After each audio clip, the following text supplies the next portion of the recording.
The 2016 Victory Empulse TT. Polaris Industries Inc. owns quite a few subsidiaries, and it recently added to them with the acquisition of electric bike manufacturer Brammo in 2015. Since Victory already serves as Polaris' progressive cruiser branch as opposed to the nostalgic Indian designs, it seems a natural pairing to put the two together. Instead of starting from scratch, Victory adopted the Empulse concept from Brammo to give us the 2016 Empulse TT. Folks, this ain't like the battery-powered toys we had as kids, or the slightly better electric scooters and minibikes as of late. This is a real-world motorcycle that provides honest, practical service as a sustainable, green form of basic transportation.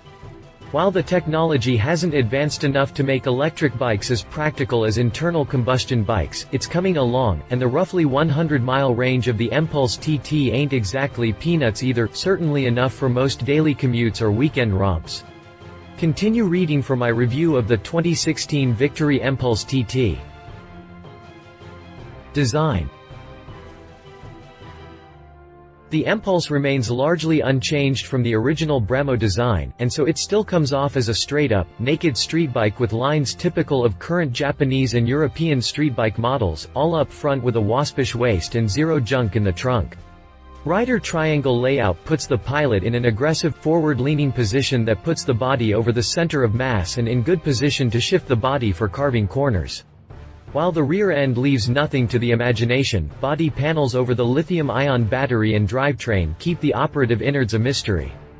Probably just as well, I doubt there is any way to make an electric motor and battery look sexy. The headlight is nestled away in what could be considered the merest suggestion of a fairing, leaving a minimal impact on the front, and small, diamond-shaped turn signals on short standoffs keep the bike looking clean. Saddle construction leaves a gentle transition from pilot to pillion, and it adds a certain grace to the upper lines once you get past the fake fuel tank bump. Chassis. An aluminum frame keeps things nice and light, but strong enough to do the job. The steering head is set at 24 degrees to give us 3.8 inches of trail, with a 58-inch wheelbase, which is where the bike gets its responsive steering and willing attitude. Ground clearance and seat height are middle of the pack at 7.3 inches and 31.5 inches, respectively, so it should fit the majority of riders out there. A set of adjustable, 43mm, inverted front forks support the front end.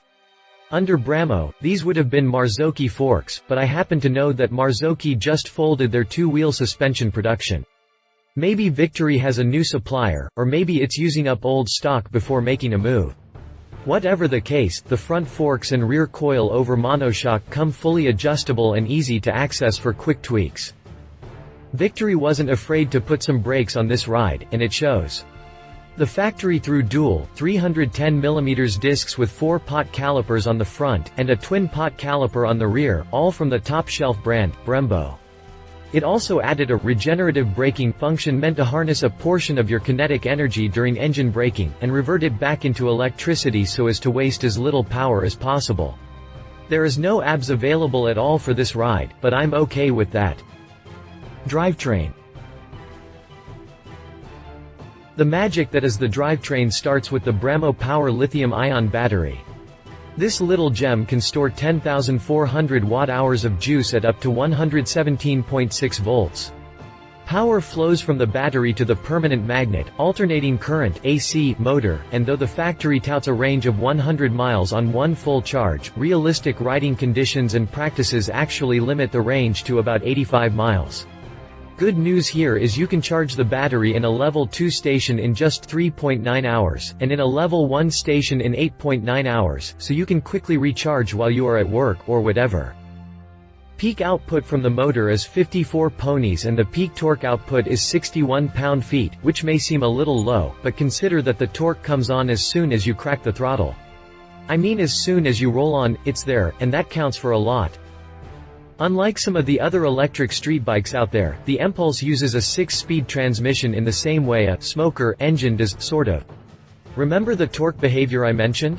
Well, Victory recommends you drive around town in third gear all the time, even from takeoff.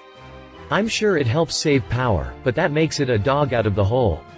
Act like you are on a regular bike and start out in first, and it becomes a completely different animal. It leaps into the hole shots and has an authoritative roll-on, especially with the economy mode turned off, but you will pay for that fun with a reduced range. Competitor. While the electric street bike market isn't exactly flooded yet, if you know what I mean, we do have a relatively close competitor in most of the important categories in the SZF 9.4 from Zero. Let's look at how they stack up.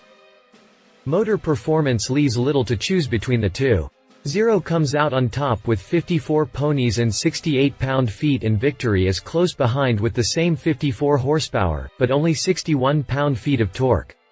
I doubt those few pound-feet make as much difference to performance as the fact that while the Empulse has a transmission, the Zero uses a direct drive with no shifting. I'm sure there are benefits to both systems, but I would prefer the traditional feel of shifting a tranny over a twist-it-and-forget-it riding style. Bottom line on the top end sees Victory on top with a max speed of 100 miles per hour over 95 miles per hour from the Zero. To me, range is the most important factor once performance is established, and both contenders have around 100 miles in the tank, depending upon riding style and whether it's a city or highway commute, of course. Both bikes use lithium-ion batteries with similar capacities, but the Zero has a multiple charger setup that allows you to slam a full charge in the batter in a mere 1.9 hours, far shorter than the 3.9-hour partial charge time on the Empulse. The biggest difference between the two seems to be the price. While the Empulse goes for $19,999 MSRP, which is comparable to similarly sized smoker bikes, the ZF 9.4 sneaks in at just $11,995, quite a big difference for such similar looks and capabilities. Price. You can score the Empulse TT for $19,999, but you had better like red and gray paint schemes. While I'm not surprised at the price, I am disappointed that it's priced out of the entry-level range. I have a life-sized picture of this as an around campus and town bike for short commutes, but the sticker might be prohibitive for most college-age folks. He said. I love seeing more and better practical applications of green technology, and feel like I can safely say that the future is now, almost. Electric vehicles keep getting better, and the Empulse is a great example of how far the industry has come, and that just in my lifetime. I can't wait to see what we have in another decade or so. She said. My wife and fellow writer, Alan Hinton, says, the Empulse TT isn't the fastest and most awesome electric bike out there. It's not even close to the Ego from Energica, but it's a great scoot-around town bike. I agree with my husband in that it is priced a little steep for entry-level, though that's really where the bike is in performance and handling. Tall folks, maybe 6 feet or taller, might feel like they're a little big for the bike, but don't let that deter anyone from picking up one of these as a green commuter. Specifications. If you liked this video, please share your thoughts in the comments below and don't forget to hit the subscribe button.